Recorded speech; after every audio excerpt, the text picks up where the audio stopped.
কলকাতার ভাষা বলতেছি যে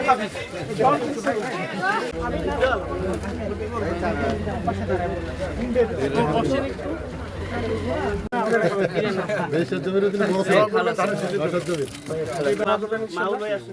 সরকার সাহেব এবং বেগম খালেদা জিয়ার তরফ থেকে আপনাদের সঙ্গে সাক্ষাৎ করতে আসছেন ইনি ব্যারিস্টার নওশাদ জমি।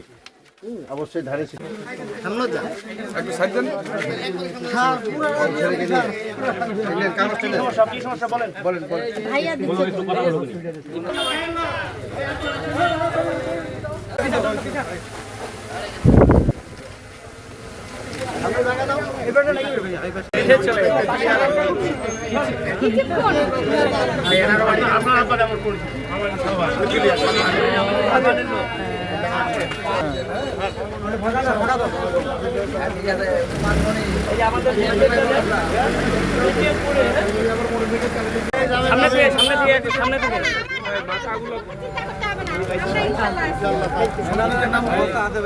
এখানে আমরা ঘরে ঘরে আমাদের যে আগামীতে বাংলাদেশ জাতীয়তাবাদী দল ইনশাল্লাহ যদি সরকার গঠন করে তাহলে যেই কর্মসূচিগুলো পালন করবে আমাদের 31 দফাতে যা আছে এবং আমাদের 180 দিনের কর্মসূচিতে যা আছে সেগুলো আমরা বিশেষভাবে উল্লেখযোগ্য যে অংশগুলো আমাদের পঞ্চগড়ের মানুষের জন্য প্রযোজ্য সেই অংশগুলো আমরা মানুষের কাছে কাছে পৌঁছে দিচ্ছি।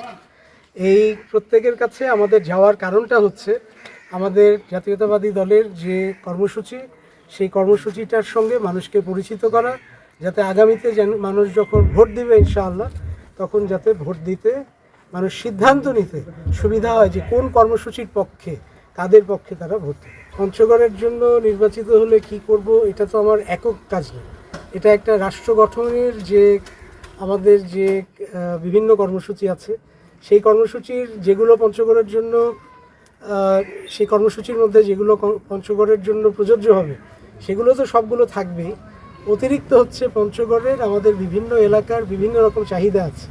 কোনো এলাকায় বেকারত্ব বেশি, কোনো এলাকায় রাস্তাঘাটের প্রয়োজন, কোনো এলাকায় ড্রেনের প্রয়োজন, কোনো এলাকায় কৃষকের বিভিন্ন রকম দ্রব্যমূল্যর সঠিক যাতে ন্যায্য মূল্য পায় সেটার প্রয়োজন, কোনো এলাকায় সার যাতে সঠিকভাবে বিতরণ হয় সেটার প্রয়োজন, কোনো এলাকায় চা চাষিদের অধিকারের প্রতিষ্ঠার প্রয়োজন, কোনো এলাকায় পাথর শ্রমিকদের অধিকার প্রতিষ্ঠার প্রয়োজন।